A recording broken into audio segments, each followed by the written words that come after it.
নমস্কার, জয় মাতারা। আমি অ্যাস্ট্রো হিমাংশু। ভাগ্যের দুয়ার থেকে আপনাদেরকে জানাই আন্তরিক শুভেচ্ছা, ভালোবাসা। আজ আরেকটি নতুন বিষয় নিয়ে আপনাদের সামনে আলোচনা করব।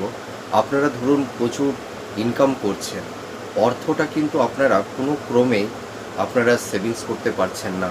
তারপরে দেখা যাচ্ছে যে বাড়িতে কলহ, বিবাদ, অশান্তি, পরিবারের সদস্যদের সঙ্গে সেই কোনো আন্তরিকতা, সেই জিনিসটা নেই, মেলবন্ধনটা নেই।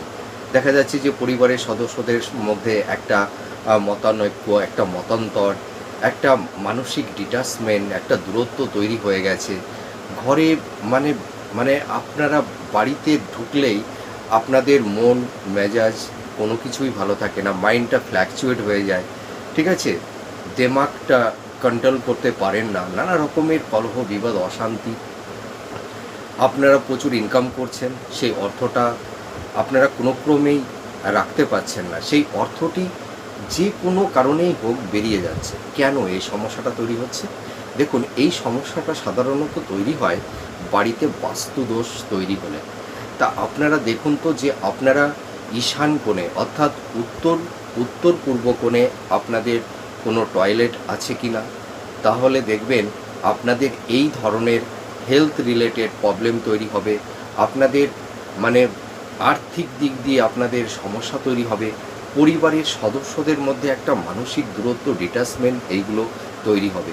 তা যদি কারোর ঈশান কোণে যদি পায়খানা, বাথরুম থাকে অর্থাৎ টয়লেট থাকে, তাহলে কিন্তু এই প্রবলেমগুলো তৈরি করে দেয়।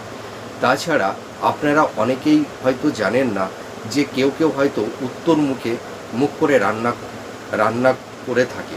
এটা ভীষণ নেগেটিভ ভাইবস তৈরি করে দেয়। অ্যাকচুয়ালি রান্নার দিকটা হচ্ছে দক্ষিণ পূর্ব কোণ। দক্ষিণ পূর্ব কোণটা হচ্ছে অগ্নিকোণ। তা আপনারা যারা ধরুন উত্তর দিকে বা দক্ষিণ দিকে বা পশ্চিম দিকে মুখ করে রান্না করছেন, তাহলে আজ থেকে সেটা পরিবর্তন করে ফেলুন। দেখবেন আপনাদের এই সমস্যাগুলো কিন্তু থাকবে না। আর যাদের ধরুন টয়লেটটা এখন চেঞ্জ করার কোনো পরিস্থিতি নেই, ঈশান কোণে হয়তো টয়লেটটা আছে, যাদের পরিস্থিতি আছে আপনারা সেটা এক্সটেনশন করুন, ঠিক আছে, পরিবর্তন করে নিন।